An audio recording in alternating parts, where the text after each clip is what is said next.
So this is going to be a short and sweet video, but I figured I'd at least show you the assembly of the wheels and tires for the 1968 Dodge Dart 270 coupe that we're doing. The car's obviously still out at the body shop, but last week my friend Ryan at the body shop was able to get the rims painted for the car, so we can go ahead and assemble the wheels and tires now. For this car we are using what are commonly referred to by Mopar guys as swinger wheels, because that's where they were most commonly found. And what in reality they are is the 14-inch small bolt pattern steel wheel, but they're 5.5 inches wide. So they're the widest small bolt pattern steel rim that was put on an A-body.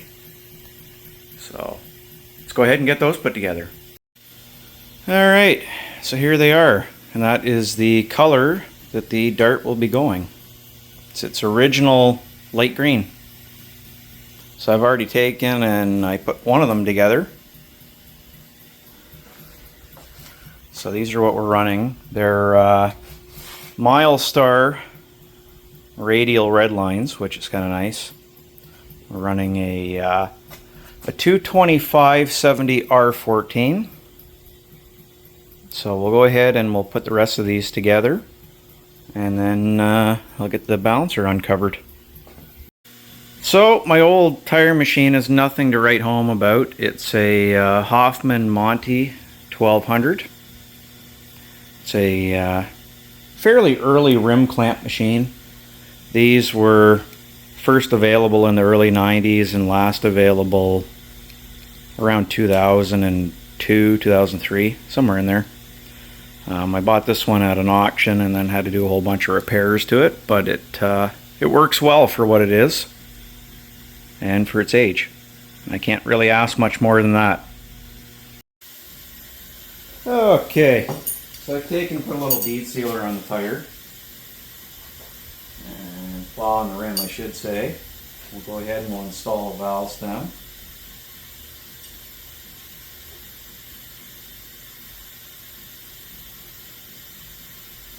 Try and do this so people can actually see what I'm doing.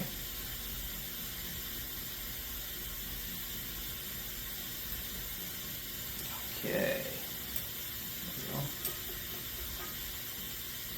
One thing I have to do is give this a little light here. Okay.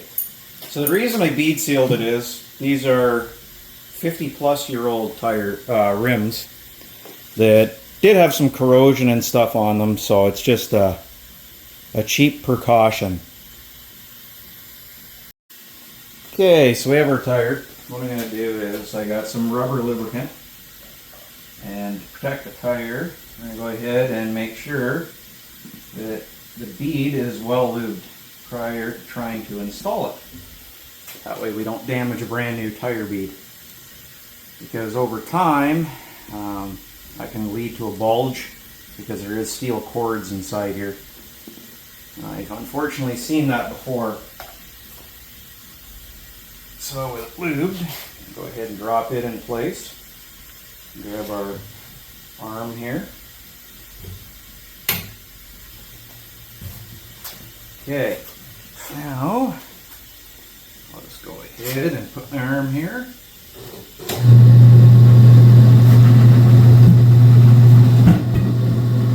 That side on.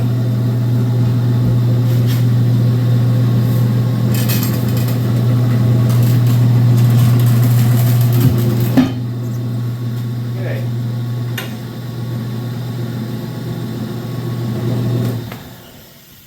Alright, next thing we got to do is we'll take our valve stem core out,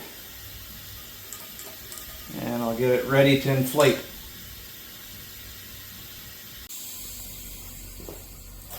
Okay, air them up.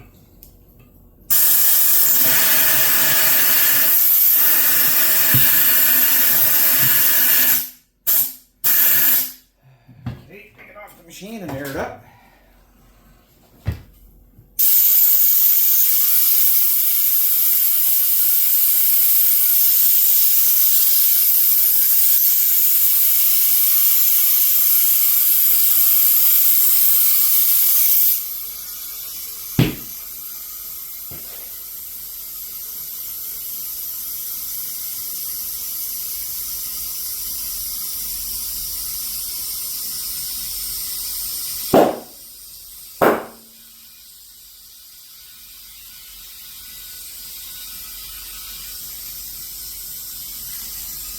Put our core back in.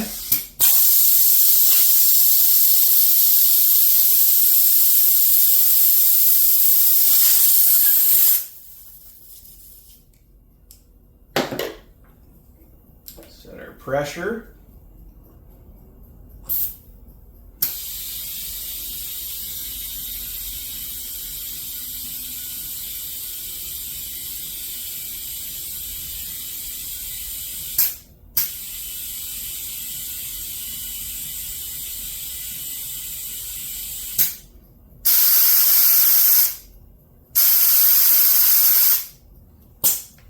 Okay, put our cap back on. We're ready to balance that one.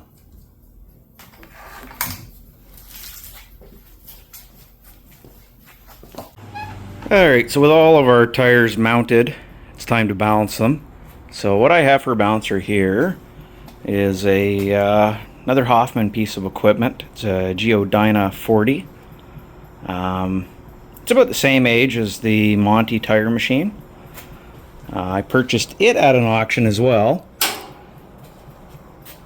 and it came from a small shop, and the gentleman bought it new, and everything that he owned he took very good care of. So it works very well. All I did was check the calibration on it, and the calibration was good when I got it. So we'll go ahead and we'll get some tires balanced. Okay, with the tire mounted on, we'll come out here and we'll input our measurements. So we're going to have to change that because it's come up as 14.5 inch. So it's a 14, and we know our width is 5.5 inches. With that inputted, we can go ahead and run it.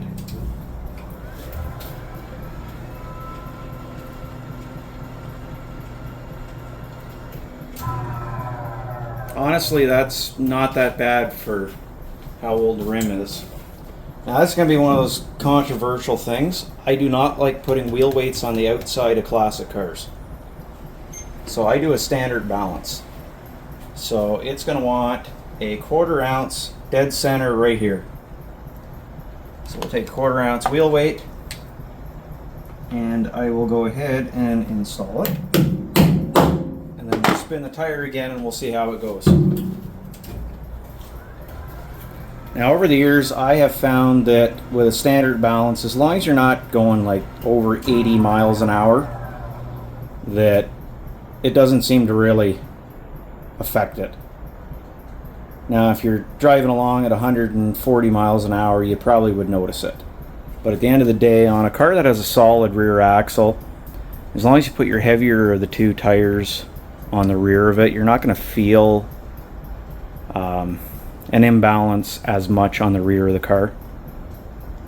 But that's my personal opinion. Take it with a grain of salt, if you will. So I'll get that tire off. We'll put another one on.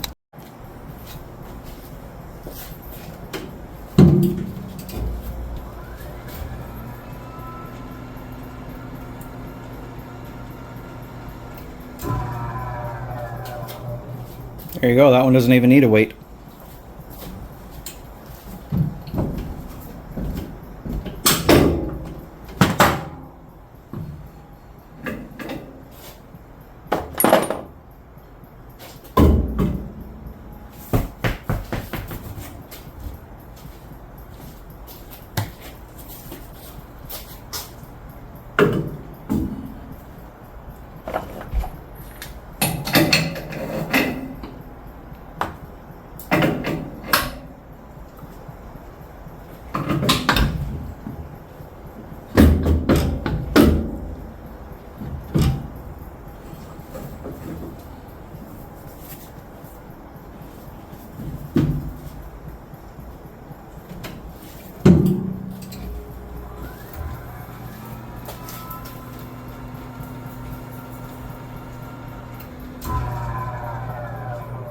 Okay, we'll put a 1/2 ounce on that one.